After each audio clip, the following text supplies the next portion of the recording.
大家歡迎嚟到資訊365。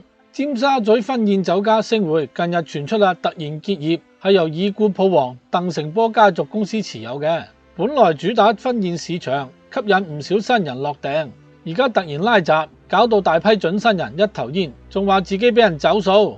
有苦主即刻成立群組互通消息，短短幾日咋就有過百人加入，大家都擔心訂金有冇着落。喺16號就有6名苦主親自到星匯追數，點知道升降機已經禁咗，去唔到嗰一層。呢班苦主等咗成個鐘都冇見有人出嚟交代，仲話本身約咗呢個鄧生嘅，但係鄧生始終影都冇。結果一行人唯有轉場，去到同樣屬於東海飲食集團嘅東海匯拉菲特再追討。你約呢個鄧生話嚟追數嘅，梗係影都冇啦。你應該同阿鄧生講，我係嚟加錢嘅，我而家請多好多親戚朋友，所以要加錢，要訂多幾張台，咁就令到佢蒲頭啦。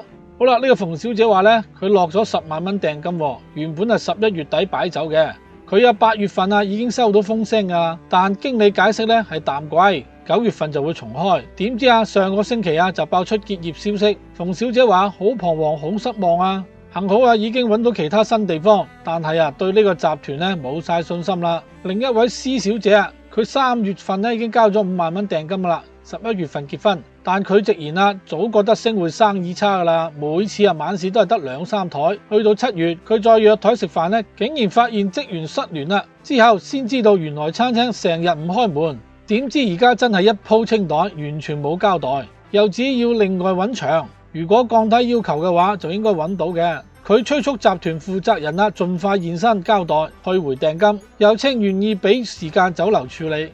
施小姐講得啱啦，氹住佢出嚟先，一捉到佢，仲俾佢慢慢處理，係咪先？即刻熬佢心口啦。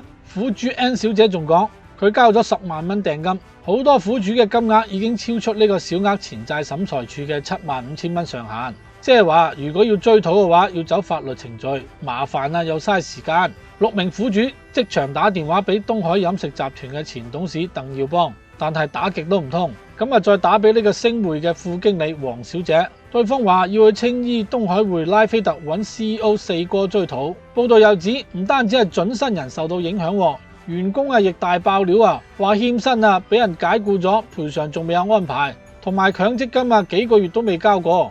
勞工處積金局已經收到求助個案，有人講俾人拖糧2-3個月啦，都冇着落。唔係啊嘛，咁大檔嘢可以周圍爭人咁多錢，又欠薪又成嘅咩？咁睇嚟呢檔嘢都早有預謀啦，係嘛？你收人咁多訂金，你又唔出糧俾啲伙計，真係要捉個負責人出嚟好好問下，究竟係咩回事？咁翻查資料呢個東海匯拉菲特原本係屬於鄧氏飲食集團嘅，近日已經易手俾你個東港飲食集團。咁翻查資料，東港飲食集團喺今年嘅8月15號成立嘅，董事係來自台灣嘅。哇，已經賣咗俾人哋啊！咁之前啲數係追邊個呢？咁睇嚟呢班苦主要追數嘅話，真係要通過呢個法律程序。咁人哋明顯就有心走數嘅，你點樣叫佢出嚟？睇怕都唔會出嚟噶啦。咁星匯呢個結業傳聞雖然未獲得官方嘅證實，但事實上樓層就已經封咗，電話打唔通，員工又離晒職，訂金追討無門。咁呢啲準新人嘅婚禮既冇場地，又追唔到數，真係一個字慘啊！咁日日都聽唔少酒樓執笠噶啦。咁睇嚟落訂呢家嘢呢，都係落小訂穩陣啲啦，唔係一個轉頭第2日就話結業噶啦，拉閘咁咪碌葛。唔知大家對呢個酒樓執笠走數有咩睇法呢？歡迎評論、點讚、訂閱，我哋下條片見啦！